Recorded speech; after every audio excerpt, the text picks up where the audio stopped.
So we're going to do the Hubud knife defenses.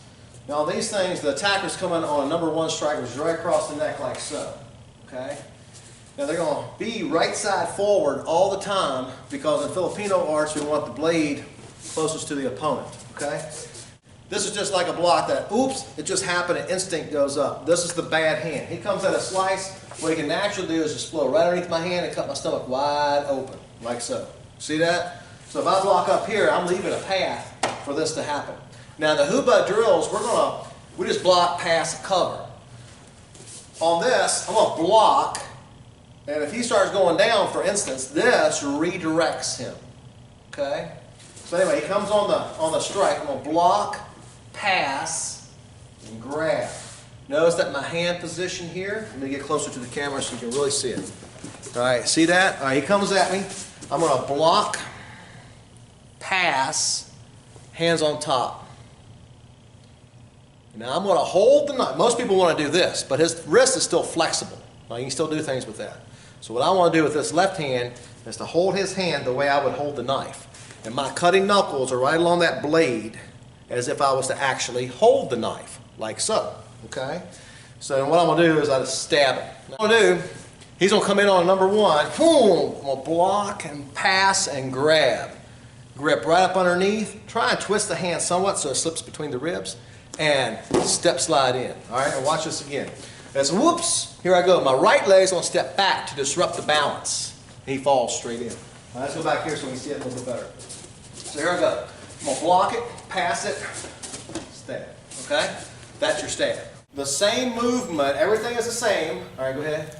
So we're going to block and pass, and I grip the knife the same way, but instead of my right foot, for instance, stepping back to disrupt this balance, my left foot's going to step up. I grip the hand the same way and cut the body, okay? So I'm going to block and pass, and like so. There's the cut. Let me do it one more time. So I'm going to block and pass and cut. Then we got the family reunion move, which is the disarm. Now for safety in class, we always have the attacker have their thumb on the back side of the blade because we're going to really grip that. All right, he blocks, he slices at me. I'm going to block and pass. All right, block and pass. I'm going to grip everything the same way, but I'm going to miss the cut on purpose. Really grip the meaty part of the hand, really grab it hard and smack him in the back. Pow!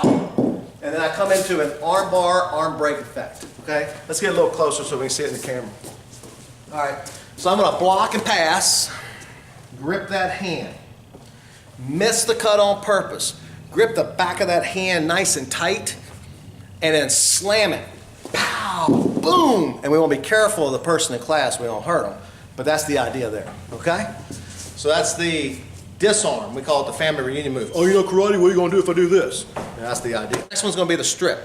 He comes at me, I'm going to block. Bam! Pass! Boom! Get the same thing we've always done. All right, same grip. Get the same grip. I really want to get this meaty part of the thumb because I want to cradle that right here so the flat part of the blade is against my hand. So I'm going to block, pass, strip. Pow! That would be the idea. You got your push and your pull. Boom! Same thing. What we see people do a lot of times in class, and we want to guard ourselves from this, they get to here and they hit it. I want to bring him in like so, flat part of the blade, and even if I don't strip him, I can cradle that thing and make him stab his own self. Okay? We're going to block, we're going to pass, I'm going to flat side of the blade. Is the idea. He's going to come on the backhand. I'm going to do the same block. Oops. This hand comes underneath. Pass and elbow. And lock this up nice and tight. A couple things about this arm bar. We want to be above the elbow. We want his chest against my back, nice and tight. And I want his wrist to go to my center. Everything in martial arts comes back to your center. And I don't have to go far. Okay? We also have a throw there or a trip. All right, let me do it from the back here so you can see that a little bit better. He comes on the backhand, I'll block, pass, kind of step across the foot, elbow at the same time. Lock it in nice and tight. I'm pulling that way, locking it down, turning the hand as I'm going to my belt knock. Now watch this. Let's get a little closer for this one. I'm going to block. This hand goes on the underside of the wrist.